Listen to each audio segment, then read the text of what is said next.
This is Art of Rally from developer Funselektor. I'm absolutely loving this title, and the sense I get right away is that this is exactly what we've all been looking for at the end of a very tough year. It's like 2020 has been one long day at work, and Art of Rally is the feeling of stepping out of the office and into fresh air. Let's get into my review.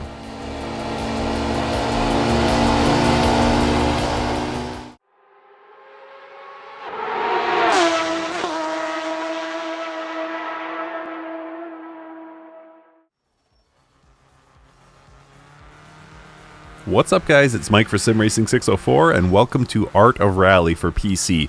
Quite often the title of my videos follows the video content, but for this one the video concept follows the title. Everything about this title is aimed at being quirky and fun, as you probably already noticed, and we're going to talk a lot about that in this video. It just seems to be a perfect escape from the stresses of life. Quirky seems to be the modus operandi for Funselektor, right down to their website. Check this out. I make games. Want to talk? Email me. That's just awesome. So that's what we're going to start with in this video. The fun factor for me is easily a 10 out of 10. No cumbersome menus, no gear calibration issues, no annoying bugs, just a pure jump in and race feel. My GPU is very loud, so often when I sim race it sounds like a jet engine is taking off near my feet, but not so with Art of Rally. I can run it on high settings without the fan even kicking in, and even when I scale things back to medium, the visuals aren't drastically different, so it's yet another thing we don't have to fuss with. Your time is focused on the actual driving. It's refreshing, and it makes the experience that much more satisfying.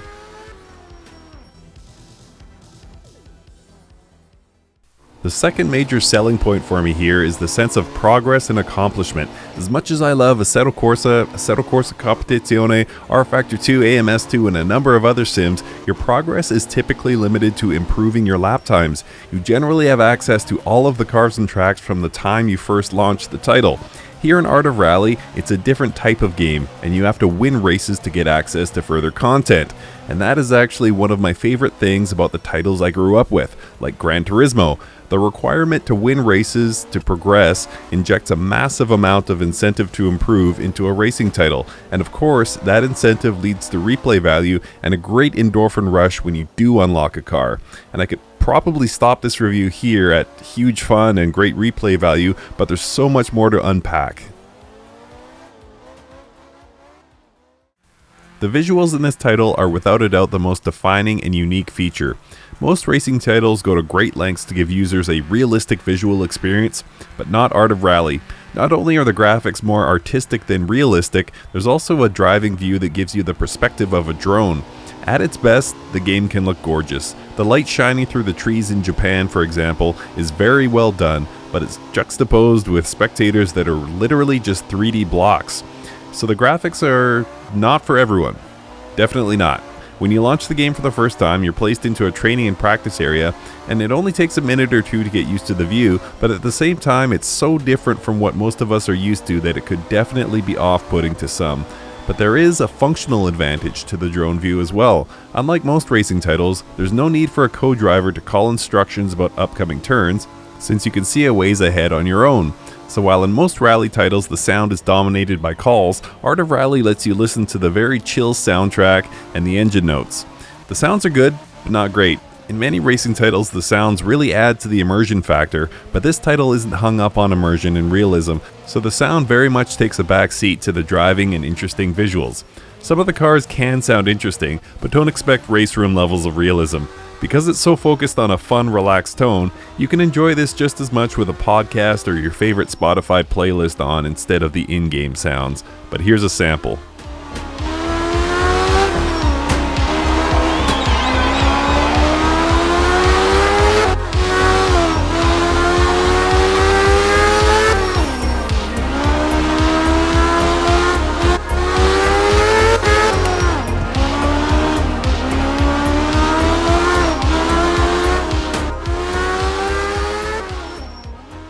So what about the driving experience?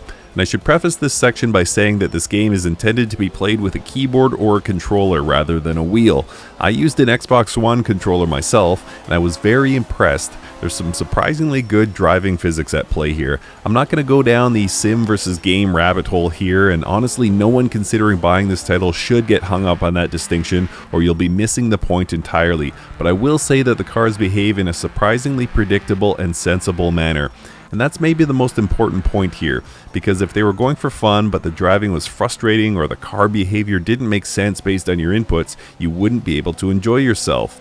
But thankfully, the driving is very good. The inertia the cars have on slippery road surfaces through corners forces you to be mindful of your speed on corner entry. And a lot of initial steering input, plus a lot of throttle, kicks the back end of the car out, at which point you can modulate that throttle and power slide your way around the corners. There's also a handbrake assignment that allows you to get around tighter corners with more speed than you could normally carry if you tried to drive it with a more conventional circuit driving line.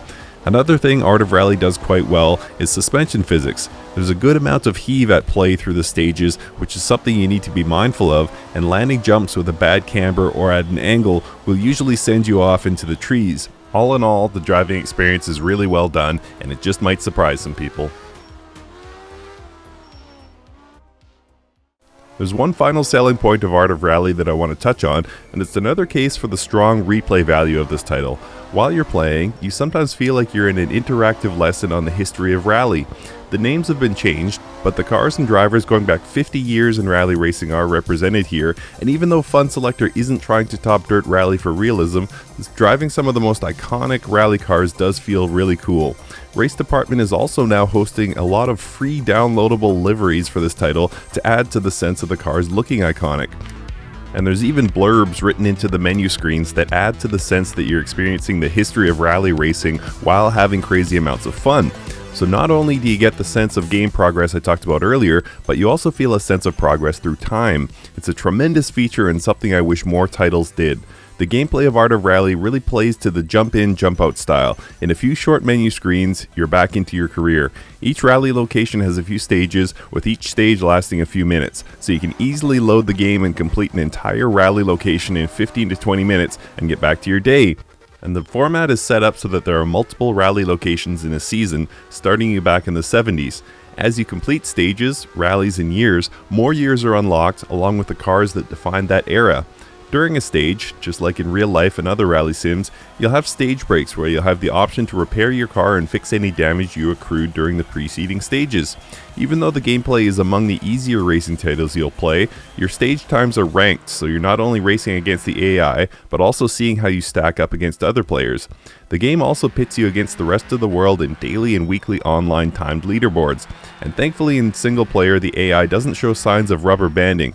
If you nail a stage, you'll beat the AI by a lot. If you have a few off-track incidents or struggle with a stage, your time versus the AI will reflect that. So Art of Rally stacks up as an excellent single-player racing title, along with some community interaction to see how you do against friends and the rest of the world. So to sum up my thoughts on Art of Rally, I think this is a very unique and surprising title. I don't normally enjoy games like this because I generally spend most of my time in traditional racing sims, but this title is very refreshing. It foregoes the obsession most developers have with realism and accuracy and prioritizes fun, ease of play, and progression, and it does all of those things very well.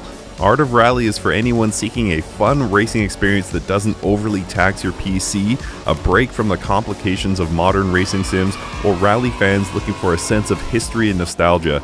Coming back full circle to the title of this video, the pace, fun factor, and general atmosphere of Art of Rally are a perfect escape from 2020. You could look at this title as what we didn't necessarily know we needed in the gaming world, but something we all deserve. Thanks for watching.